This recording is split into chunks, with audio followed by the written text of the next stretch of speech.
రైతులకు double bonus అందనుంది. త్వరలోనే భారీగా అకౌంట్లోకి డబ్బులు జమ కానున్నాయి. పీఎం కిసాన్ రైతు భరోసా నిధులు మరోసారి విడుదల కానున్నాయని తెలుస్తుంది. కేంద్ర బడ్జెట్ ప్రవేశపెట్టడం పూర్తవడంతో త్వరలోనే పీఎం కిసాన్ విడుదల చేయనుందని తెలుస్తోంది. తెలంగాణలోని రైతులకు ఎదురు చూపులు తప్పడం లేదు. రైతు భరోసా నిధులు ప్రభుత్వం ఎప్పుడు జమ చేస్తుందా అని ఎదురు చూస్తున్నారు. తెలంగాణలో యాసంగి సీజన్ మొదలై 3 నెలలు గడుస్తున్నా రేవంత్ సర్కార్ ఇంకా పెట్టుబడి సాయం జమ చేయలేదు. దీంతో సాగుకు పెట్టుబడి పెట్టేందుకు డబ్బులు లేక రైతులు వడ్డీ వ్యాపారుల నుంచి అప్పులు తెచ్చుకుంటున్నారు. మరికొంతమంది గోల్డ్ తాకట్టు పెట్టి బ్యాంక్ నుంచి రుణం తీసుకోవటం లేదా అగ్రికల్చర్ లోన్ వంటివి తీసుకోవటం చేస్తున్నారు. పంట సాగు కోసం అప్పు చేయాల్సి వస్తుందని ప్రభుత్వం త్వరగా జమ చేయాలని రైతులు డిమాండ్ చేస్తున్నారు. ఇక ప్రభుత్వం నిధుల విడుదలలో జాప్యం చేస్తుండటంతో రైతులు నిరాశలో కూరుకుపోయారు.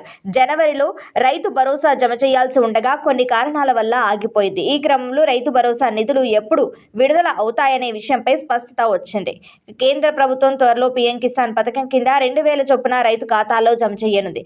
బడ్జెట్ ప్రవేశపెట్టడం పూర్తయిన క్రమంలో ఏ క్షణంలో అయినా రైతులకు నిధులు విడుదల చేయనుంది. ఈ నెల చివరికల్లా 22వ విడత సొమ్మును రిలీజ్ చేయనుందని తెలుస్తోంది. ఈ మేరకు కేంద్ర ప్రభుత్వం ఏర్పాట్లు చేస్తోంది. బడ్జెట్ వల్ల పీఎం కిసాన్ నిధుల విడుదల ఆలస్యం అవ్వగా ఇప్పుడు ఆ పని పూర్తవడంతో ఫిబ్రవరి చివరి వారంలో నిధులను ప్రధాని మోదీ స్వయంగా బటన్ నొక్కి రైతుల బ్యాంక్ ఖాతాల్లోకి విడుదల చేయనున్నారని సమాచారం. అయితే రైతు భరోసా డబ్బులను కూడా అటు ఇటుగా ఫిబ్రవరి చివరి వారంలోనే జమ చేసేందుకు తెలంగాణ ప్రభుత్వం సిద్ధమవుతున్నట్లుగా ప్రభుత్వ వర్గాలు చెబుతున్నాయి.